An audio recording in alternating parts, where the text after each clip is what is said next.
అమెరికాలో భారతదేశం నుండి వచ్చినోళ్ళు, విదేశాల నుండి వచ్చినటువంటి సంస్థల నుంచి వచ్చే వాటి వల్ల అక్కడ వ్యాపారాలకి దెబ్బతింటున్నాయంటూ, అక్కడ వాళ్ళని ప్రోత్సహించేందుకోసం అమెరికా అధ్యక్షుడు చర్యలు తీసుకుంటున్నాడు. అక్కడున్న రాజకీయ పార్టీలన్నీ సమర్థిస్తున్నాయి. ఇప్పుడు అమెజాన్‌లో, లేకపోతే ఫేస్‌బుక్‌లో, లేకపోతే గూగుల్‌లో, యాపిలో ఇట్లాంటి వాటన్నిటికి అక్కడ ఎవరు కూడా వాళ్ళని దొంగలు, దోపిడీదారులు, అమెరికా సొత్తు దోచుకుంటున్నామని ఎవడనడు. మన దేశంలో దరిద్రం ఏంటంటే, మన వ్యాపార పారిశ్రామికవేత్తలను దోపిడీదారులుగా చిత్రీకరించేది వామపక్షాలు. అదే చైనాలో ఉన్నటువంటి సంస్థలు మాత్రం గొప్పవంటారు. చైనాలో ఉన్నటువంటి ప్రైవేట్ సంస్థలు గొప్పవే. ఎందుకు? చైనా కమ్యూనిస్ట్ పార్టీ నేతల చేతుల్లో ఉంటాయి. అదే భారతదేశంలో ఉన్నటువంటి అదానీలు, అంబానీలు అయితే దోపిడీదారులు. ఎందుకు? వాళ్ళు వ్యాపారం చేసి వందలాది మందికి ఉపాధి అవకాశాలు కల్పిస్తున్నారు. వేలాది మందికి, లక్షలాది మందికి కాబట్టి. ఇదొక విచిత్రమైనటువంటి వాతావరణం. వీళ్ళు సృష్టించినటువంటి ఒక విచిత్రమైనది కొత్తగా ఏంటంటే, ఏదైతే సివిల్ సప్లైస్ నుంచి ఈ రేషన్ ఉందో, ఆ రేషన్ని కూడా ప్రైవేటైజ్ చేసి పడేశారు అంటూ ఒక కొత్త ప్రొజెక్షన్ని తీసుకొచ్చారు.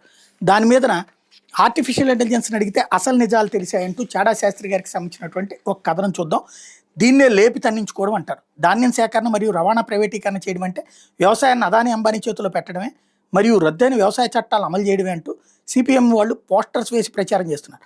అసలు ఈ ప్రైవేటీకరణ మొదలుపెట్టింది మరియు మొదటిసారి అదానికి ఈ కాంట్రాక్ట్ ఇచ్చింది కమ్యూనిస్టుల మద్దతు తెలిపిన యూపీఏ సోనియా రాహుల్ ప్రభుత్వం. సరే, అసలు నిజాలు చూద్దాం. అప్పుడు వార్తాపత్రికలో వచ్చిన వార్తల ఆధారంగా దీని గురించి వివరాలు చెప్పని ఏఐని అడిగితే అది పేపర్ లింకులతో సహా ఈ కింద సమాచారం ఇచ్చింది. నెంబర్ 1, భారతదేశంలో ఆహార ధాన్యాల సేకరణ మరియు రవాణా ప్రైవేటీకరణ ఏ ప్రభుత్వం ప్రారంభించింది? సమాధానం ఏఐ ఇచ్చింది. యూపీఏ ప్రభుత్వం ప్రారంభించింది. ఇది 2005, 2008లో ప్రైవేట్ ఎంటర్‌ప్రెన్యూర్స్ గ్యారంటీ పీఈజీ స్కీమ్తో మొదలైంది. ఇది ఎఫ్సీఐ గిడ్డంగుల కోసం రవాణా నిల్వని ప్రైవేట్ సంస్థలకు అప్పగించింది. ఎక్కువ రైతులకు చేరుకోవచ్చు. 2010లో బీహార్, అస్సాం, జార్ఖండ్, పశ్చిమ బెంగాల్ వంటి రాష్ట్రాల్లో ప్రైవేట్ సంస్థలు కనీస మద్దతు ధర ఎంఎస్పీ వద్ద వరిని సేకరించడానికి అనుమతించారు. అదే పాలసీ కంటిన్యూ చేస్తూ ఎన్డీఏ ప్రభుత్వం కింద ఎఫ్సీఐ 2015-16 సీజన్ కోసం పశ్చిమ బెంగాల్ మరియు ఉత్తరప్రదేశ్లో ప్రైవేట్ వరి సేకరణ కోసం బిడ్లను ఆహ్వానించింది. ఈ పీఈజీ స్కీమ్ వల్ల 9 మిలియన్ టన్నుల ప్రైవేట్ నిల్వ సామర్థ్యాన్ని సృష్టించింది. అలాగే ప్రైవేట్ సేకరణ ఎంఎస్పీ ప్రయోజనాలు మెరుగుపరిచి రైతులు తక్కువ ధరలో బలవంతపు అమ్మకాలను తగ్గించింది. ఇకపోతే రెండో ప్రశ్న, యూపీఏ ప్రభుత్వం ఉన్నప్పుడు అదానీ గ్రూప్ కంపెనీ ఈ వ్యాపారంలో పాల్గొన్నదా? ఏఐ చెప్తోంది సమాధానం అవును అని. యూపీఏ ప్రభుత్వం 2004-14 మధ్య ఉన్న సమయంలో అదానీ గ్రూప్ ఆహార ధాన్యాల రవాణా మరియు నిల్వ ప్రైవేటీకరణలో పాల్గొన్నది.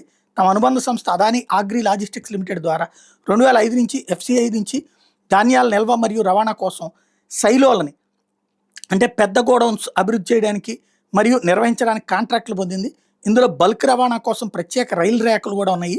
ఇది 2008లో ప్రారంభమైన ఫార్మల్ పీఈజీ స్కీమ్కి ముందు జరిగింది. ఇది ఎఫ్సీఐ యొక్క నిల్వ మౌలిక సదుపాయాల్లో ప్రైవేట్ పాల్గొనడానికి మరింత విస్తరించింది. అదానీ గ్రూప్ పంజాబ్, హర్యానా, తమిళనాడు మరియు ఇతర రాష్ట్రాల్లో సైలోలలో సుమారు 700 కోట్ల పెట్టుబడి పెట్టింది. ఎఫ్సీఐ యొక్క నిల్వలను ఆధునీకరించడానికి మరియు నష్టాలను తగ్గించడానికి సహాయపడిందని చెప్పుకొచ్చింది. యూపీఏ ప్రభుత్వం టైంలో ఆహార ధాన్యాల నిల్వ రవాణా కోసం ఎఫ్సీఐ 2005లో అదానితో 20 సంవత్సరాల కాంట్రాక్ట్ కుదుర్చుకుంది. జోక్ ఏంటంటే, ఇలా ఆహార ధాన్యాల సేకరణ మరియు నిల్వ కోసం మొట్టమొదటిగా ప్రైవేట్ సంస్థలు ఆహ్వానించి అదానీ గ్రూప్కి మొదటి కాంట్రాక్ట్ ఇచ్చింది కమ్యూనిస్ట్ పార్టీల ఊతకర్రల మీద నడిచిన యూపీఏ ప్రభుత్వం. ఇప్పుడు రాహుల్ మరియు వారి స్నేహితులు కమ్మీలు మోడీ, అదానీ అంటూ రోజు రోసరీ తిప్పుతూ ఉంటే దేంతో నవాలో అర్థం కావడం లేదని చెప్తున్నారు చాడా శాస్త్రి గారు.